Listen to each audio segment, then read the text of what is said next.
अस्सलामुअलैकुम dear students. आज हम डिस्कस करेंगे इंग्लिश ग्रामर टेंसेस को, क्योंकि बहुत सारे स्टूडेंट्स ऐसे होते हैं जो कि सर्च कर रहे होते हैं टेंसेस के बारे में, सैम्पल उनकी एक्सप्लेनेशन को उर्दू और हिंदी में। मैंने सोचा कि क्यों ना ये एक वीडियो बनाई जाए टेंसेस पे। तो स्टूडेंट्स, मैंने ये वीडियो बहुत ही आसान बनाई है ताकि तमाम स्टूडेंट्स को जो भी टेंसेस को सीखना चाह रहे हैं वो इजीली सीख सकें। मैं शुरू करता हूँ टेंसेस को। सबसे पहले स्टूडेंट्स, आपको पता होना चाहिए कि आपके पास जो टेंसेस होते हैं वो 3 टाइप्स के होते हैं। सबसे पहला टेंस जो होता है वो होता है प्रेजेंट टेंस, जिसे हम उर्दू में ज़माना हाल कहते हैं। प्रेजेंट टेंस की आपके पास मज़ीद 4 टाइप्स बनती हैं, बल्कि मैं यूँ कहूँ कि हार्ड टेंस की मज़ीद 4 फॉर्म्स बनती है आगे। जैसे आपके पास प्रेजेंट आ गया, प्रेजेंट की मज़ीद 4 फॉर्म्स बनेगी: present indefinite tense, present continuous, present perfect continuous. Similarly आपके पास पास्ट के भी होंगे। पास्ट दूसरा टेंस आ गया, पास्ट टेंस मीन के ज़माने माजी। इसमें भी आपके पास past indefinite, past continuous, past perfect tense और past perfect continuous. And similarly future के लिए आपके पास फ्यूचर टेंस ज़माना है मुस्तकबल, उसके लिए भी आपके पास 4 टाइप्स बन जाती हैं। कौन कौन सी? फ्यूचर इंडेफिनिट, फ्यूचर कंटिन्यूस और फ्यूचर परफेक्ट कंटिन्यूस। स्टूडेंट्स, हमारे पास टोटल अगर हम काउंट करें तो 12 टेंसेस बनते हैं। यानी कि आपके पास 3 मेन टेंसेस होते हैं जो कि मैंने डिस्क्राइब किए हैं कि प्रेजेंट टेंस, दूसरा पास्ट टेंस, तीसरा फ्यूचर टेंस, और हार्ड टेंस की मज़ीद आगे 4 टाइप्स होती हैं। टोटल हमारे पास 12 टाइप्स बन जाती हैं, जो कि मैंने इस टेबल में शो की हुई है। नेक्स्ट आपके पास आ जाता है, अगर हम टाइम फ्रेम के लिहाज से देखें तो जैसे कि मैंने डिस्क्राइब किया कि आपके पास 3 किस्म के टेंसेस बनते हैं। एक प्रेजेंट टेंस जो ज़माना हाल होता है, दूसरा पास्ट टेंस जिसे हम ज़माना माजी कहते हैं, और तीसरा फ्यूचर टेंस जिसे हम ज़माना मुस्तकबिल कहते हैं। मैंने यहाँ पे लिखा हुआ है the verb tenses may be categorized according to the time frame, के टाइम फ्रेम के लिहाज से हम इन्हें कैटेगराइज कर सकते हैं। कौन कौन से? Present tense, past tense, future tense. अगर उर्दू में या हिंदी में कहूँ तो ये बनता है आपके पास ज़माना हाल, ज़माना माजी और ज़माना फ्यूचर मुस्तकबल। अगर मैं प्रेजेंट टेंस को बयान करना चाहूँ तो प्रेजेंट टेंस ऐसा टेंस होता है जिसमें किसी काम का करना या होना पाया जाता है, लेकिन वो वाला ज़माना जो होता है वो ना गुजरा हुआ होता है ना आने वाला होता है। यहाँ पे मैंने क्या लिखा हुआ है कि present tense expresses an unchanging, repeated और recurring action or situation that exist only now. It can also represent a widespread truth. Similarly, past tense को मैं क्या कहूँगा? Past tense expresses an action or situation that was started and finished in the past. कि past tense जो होता है वो आपके काम या आपकी सिचुएशन को बताता है जो कि शुरू किया गया था या मुकम्मल किया गया था आपके ज़माने माजी में। तो प्रेजेंट टेंस में आपके जो प्रेजेंट टेंस होता है वो आपके एक्शन और आपकी सिचुएशन को बताता है ज़माना हाल में, मीन के अभी तक आपका काम हो रहा होता है। अगर मैं फ्यूचर टेंस को भी डिस्क्राइब करना चाहूँ तो फ्यूचर टेंस को मैं कहूँगा future tense expresses an action or situation that will occur in the future। तो फ्यूचर टेंस ऐसा टेंस होगा जो आपकी सिचुएशन या आपके काम को बताएगा आने वाले ज़माने में, यानी कि ज़माने मुस्तकबिल में। स्टूडेंट्स, आपके पास जो टाइप्स बन रही थी इनडेफिनेट टेंस, आपको पता है इनडेफिनेट टेंस आपके पास 3 टेंसेस की आगे टाइप बन रही थी, जैसे कि मैंने डिस्क्राइब किया कि present indefinite, present continue, present indefinite, past indefinite और फ्यूचर इंडेफिनेट। मैंने यहाँ पे लिखा हुआ है the 3 indefinite tenses are a simple tenses describe an action but do not state whether the action is finished. तो इंडेफिनेट टेंस में हमारे पास वो किसी काम को बताते हैं लेकिन ये नहीं बताते कि काम आपके पास मुकम्मल हो चुका है या नहीं हुआ। कंटिन्यूस टेंस, आपके पास कंटिन्यूस टेंस भी 3 किस्म के थे, मेन के प्रेजेंट कंटिन्यूस, पास्ट कंटिन्यूस और future continuous. I write here that the 3 continuous tenses, incomplete tenses are progressive tenses describe an unfinished action. Similarly, perfect tense को मैं कहूँगा the three complete tenses. Perfect tense मुकम्मल ज़माना मुकम्मल, ये perfect indefinite, present perfect और past perfect और future perfect, तीन किस्म के टेंसेस होते हैं. सो मैं कह सकता हूँ the three complete tenses are perfect tenses describe the finished action, जो कि काम मुकम्मल हो चुका होता है उसे बताते हैं. सो परफेक्ट कंटिन्यूस में आपके पास आ जाएगा मुकम्मल जारी, इसे मुकम्मल ज़माना मुकम्मल जारी कहते हैं. अगर हाल हो तो प्रेजेंट परफेक्ट कंटिन्यू तो हम कहते हैं ज़माना हाल मुकम्मल जारी. और अगर पास्ट परफेक्ट कंटिन्यूस हो तो हम कहते हैं ज़माना माजी मुकम्मल जारी.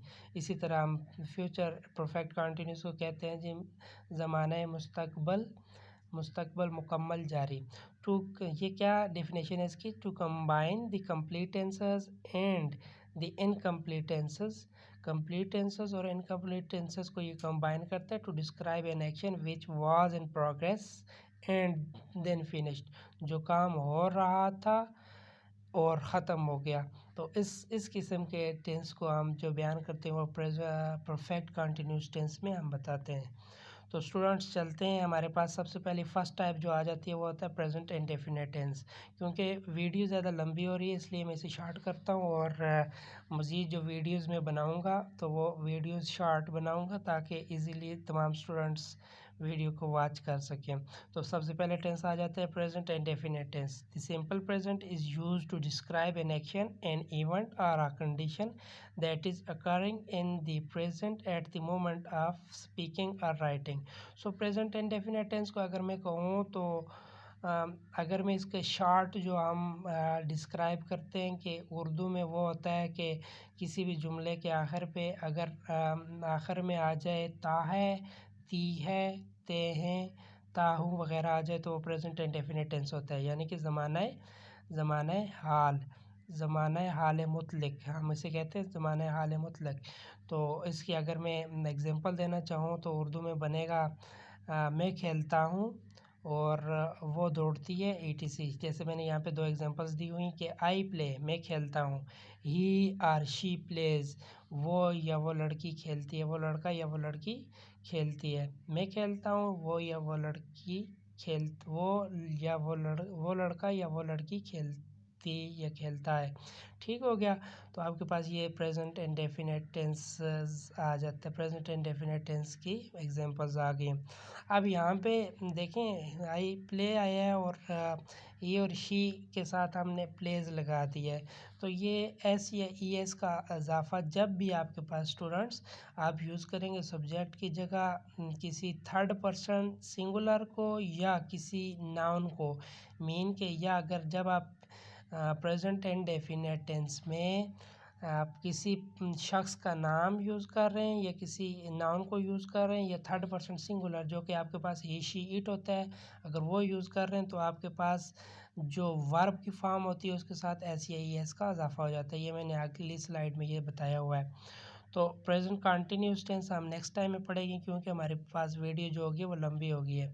सो मैंने यहाँ पे दो टेंसेस की वीडियो बनाना चाह रहा था लेकिन वीडियो लंबी हो गई है. नहीं, चलिए पढ़ लेते हैं हम प्रेजेंट कंटिन्यूस टेंस भी. तो present continuous tense emphasizes the continuing nature और एन एक्ट, इवेंट और कंडीशन. अब प्रेजेंट कंटिन्यूस टेंस को हम अपने उर्दू में जो कहते हैं उसका मतलब होता है ज़माना हाल जारी. प्रेजेंट कंटिन्यूस टेंस ज़माना हाल जारी. तो उर्दू में जो हमें इसकी पहचान बताते हैं वो होता है कि जुमले के आखिर में रहा है, रही है, रहे हैं, रहा हूँ वगैरह आता है. इसमें भी एग्जांपल देना चाहूँ तो मैं कहूँगा कि आई एम प्लेइंग मैं खेल रहा हूँ, वो खेल रही है शी इज़ प्लेइंग, वो खेल रहा है ही इज़ प्लेइंग, वो खेल रहे हैं दे आर प्लेइंग. आपके पास ये आ जाता है कि आपने इसमें हेल्पिंग वर्ब यूज़ करने हैं इज़, आर और एम आई के साथ. इज़ आपके पास यूज़ होगा ही शी इट और वगैरह के साथ, जबकि आर यूज़ होगा आपके पास प्लूरल के लिए यू और दे के लिए वी के लिए। सिमिलरली यहाँ पे मैंने इसको लिखा हुआ है स्लाइड में शॉर्टकट करके कि प्रेजेंट टेंस आपके पास दो टेंसेस हमने पढ़े हैं। एक सिंपल सेंटेंस पढ़ा है, सिंपल टेंस पढ़ा है जिसको हमने सिंपल फॉर्म भी कहते हैं, और प्रेजेंट इनडेफिनेट टेंस भी कहते हैं। ठीक हो गया। दूसरा हमने पढ़ा है प्रेजेंट कंटिन्यूस, जिसे हम प्रोग्रेसिव फॉर्म्स भी कहते हैं। तो प्रेजेंट इंडेफिनेट में क्या होता है, आपके पास first form of verb use होती है प्लस एस या ई एस। एस या फर्स्ट फॉर्म के साथ एस या ई एस का भी यूज़ होता है जब आप थर्ड पर्सन सिंगुलर यूज़ करते हैं या किसी नाउन का सब्जेक्ट की जगह यूज़ करते हैं। और आपके पास प्रोग्रेसिव फॉर्म्स में is, are, am helping verb के तौर पर यूज़ होते हैं। First form of verb plus ING लग जाता है। तो मैं एग्जांपल्स देना चाहूँ सिंपल टेंस की, आपके पास बन जाएगी मैं खेलता हूँ, आई प्ले, वो खेलती है, शी प्लेज। मैं खाता हूँ, आई ईट, वो खाते हैं, दे ईट, वो खाती है, शी ईट्स। देखें शी के साथ आपके पास ईट्स आ गया। ओके। सो अगर प्रोग्रेसिव फॉर्म्स की मैं एग्जांपल देना चाहूँ तो इसमें बनेगा हम खेल रहे हैं, वी आर प्लेइंग, वो खेल रहे हैं, दे आर प्लेइंग, वो फुटबॉल खेल रहे हैं, दे आर प्लेइंग फुटबॉल, हम खाना पका रहे हैं, we are cooking the meal, it से ये आपके पास बन जाएंगी इसकी एग्जांपल्स। सो स्टूडेंट्स, ये उम्मीद है कि आपको ये वीडियो अच्छी लगी होगी। इंशाल्लाह नेक्स्ट वीडियो और इजी बनाऊंगा, शॉर्टकट बनाऊंगा ताकि आप इजीली इस वीडियोस को वॉच भी कर सकें और समझ भी सकें। वीडियोस इंशाल्लाह अच्छी बनेगी, तो मेरे साथ जुड़े रहिए। इंशाल्लाह आपको ग्रामर में मुश्किल नहीं होगी। Thanks a lot.